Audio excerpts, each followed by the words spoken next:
اس کے کانسیکوینسز آپ چاہے اچھا کرنے کی کوشش بھی کریں تو وہ برے ہی آ سکتے ہیں. تو اب میں نے فیصلہ کیا ہے کہ یہ ریفائن ہونا ہے، اور ابھی سے کوشش کرنا شروع کر دی ہے. میرے جو قریبی دوست ہیں میں نے ان کو کہنا بھی شروع کر دیا ہے. خاص کر نا ہم غصہ زیادہ تر ان پہ کرتے ہیں جو ہمارے لوڈ ونز ہوتے ہیں، جو ہمارے پیارے ہوتے ہیں نا، ہم غصہ انہیں پہ کرتے ہیں. ہم سمجھتے ہیں کہ ہم باقی دوسروں کے سامنے تو آرٹیفیشل بن جائیں گے، لیکن جو ہمارا اپنا اندر کا ہے وہ صرف اپنے پیاروں پہ گزرے گا. لیکن یہ نہیں سوچتے کہ ہم اپنے اس حرکت سے ہم اپنے ان پیاروں کو، جن کو ہم کہتے ہیں کہ وہ ہمارے بلاوڈ ہیں، ہم انہیں کو نقصان پہنچا رہے ہوتے ہیں. تو میں نے جو بھی اپنے بچوں کو، اپنے قریبی دوستوں کو، اپنے میاں کو کہہ دیا ہے کہ اگر میں غصہ کروں بھی نا تو آپ نے فوراً مجھے ریمائنڈ کرانا ہے کہ میں نے وعدہ کیا ہے کچھ، اور اس وعدے کا احساس اگر مجھے نہ رہے تو آپ یاد کرا دیجئے گا تاکہ میں اس کو ریٹین کر سکوں. ریٹینشن کے لیے یا مینٹیننس کے لیے، کنسسٹنسی کے لیے ہمارا اپنے اوپر اختیار اور اخلاص تو چاہیے ہی ہے، لیکن اگر ہمارے آس پاس کے لوگ بھی ہمارے ساتھ مل جائیں تو کیا کہنے. تو یہ ہے پروسیس جو کہ کرنا ہے. تو آپ سب بھی جو مجھے سن رہا ہے، آج آخری دن پلیز آپ دعا کریں اور فیصلہ کریں کہ کون سی ایک عادت ہے جو آپ نے چھوڑنی ہے، جو بری عادت ہے، اچھی نہیں، یہ نہ ہو کہ اچھی عادت ہی چھوڑ دیں. تو نبی کریم صلی اللہ علیہ وآلہ وسلم نے فرمایا ہے کہ اللہ کے نزدیک سب سے پسندیدہ عمل وہ ہے جو ہمیشہ کیا جائے، چاہے وہ چھوٹا سا ہی کیوں نہ ہو. تو اس لیے آپ یہ نہ سوچیں کہ مجھے بہت بڑا کام کرنا ہے، چاہے چھوٹا سا ہی کیجئے، اور اپنے پیاروں کو اپنے ساتھ لے کے چلیے کہ آپ نے کوئی کیا ہے تو آپ بھی کریں. پہلے میں نے سوچا تھا، جب میں یہ فیصلہ کر رہی تھی، میں نے سوچا تھا میں اگلے رمضان تک ویٹ کروں گی تاکہ مجھے پورا سال پتہ چل سکے کہ میں واقعی کر سکی ہوں کہ نہیں کر سکی ہوں. لیکن اگلا رمضان کس نے دیکھا ہے؟ تو میں نے سوچا کہ ابھی مجھے یہ بتانا چاہیے کہ میں ایک اچھا قدم اٹھانے جا رہی ہوں، تو ضرور اس سے شاید دوسروں کو بھی اس سے ملے، موٹیویشن ملے اور وہ بھی کر سکیں. اور آج کا پھر ٹیک ہوم میسیج یہی ہے کہ اصل کامیابی رمضان میں پرفیکٹ ہونے کی نہیں ہے.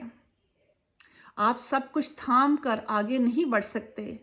بھروسے کے ساتھ چھوڑیں، اخلاص کے ساتھ بڑھیں اور تسلسل کے ساتھ آگے بڑھتے رہیں، کیونکہ رمضان کے بعد جو باقی رہ جاتا ہے وہی اصل کامیابی ہے. You cannot move forward while holding on to everything. Let go with trust, grow with sincerity, and continue with consistency. For what remains after Ramadan is what truly defines us. آج کی دعا: اے اللہ، ہمیں وہ سب کچھ چھوڑنے کی توفیق دے جو ہمارے لیے مفید نہیں. ہمارے اندر ہوئی گئی نیکیوں کو پروان چڑھا. رمضان کی روشنی کو ہمارے دلوں میں ہمیشہ زندہ رکھ. ہماری عبادت قبول فرما، ہماری کوتاہیوں کو معاف فرما اور ہمیں ثابت قدمی عطا فرما. او اللہ، help us release what burdens our heart. Nurture the al-khair, goodness you planted within us, and allow the light of Ramadan to remain alive in our souls. Accept our ibadah, forgive our shortcomings, and keep us steadfast on the path of sincerity and growth. Ameen, summa ameen. آمین ثم آمین. جی بالکل doctor صاحبہ، میں تو ابھی سوچ میں پڑ گئی ہوں کہ مجھے کیا ریسائٹ کرنا ہے. آپ تو ماشاءاللہ سے بہت ہی پیاری ہیں. نہیں، بہت ساری چیزیں ذہن میں آ رہی ہیں اور میں سوچ رہی ہوں کہ ان میں سے میں کیا چوز کروں گی.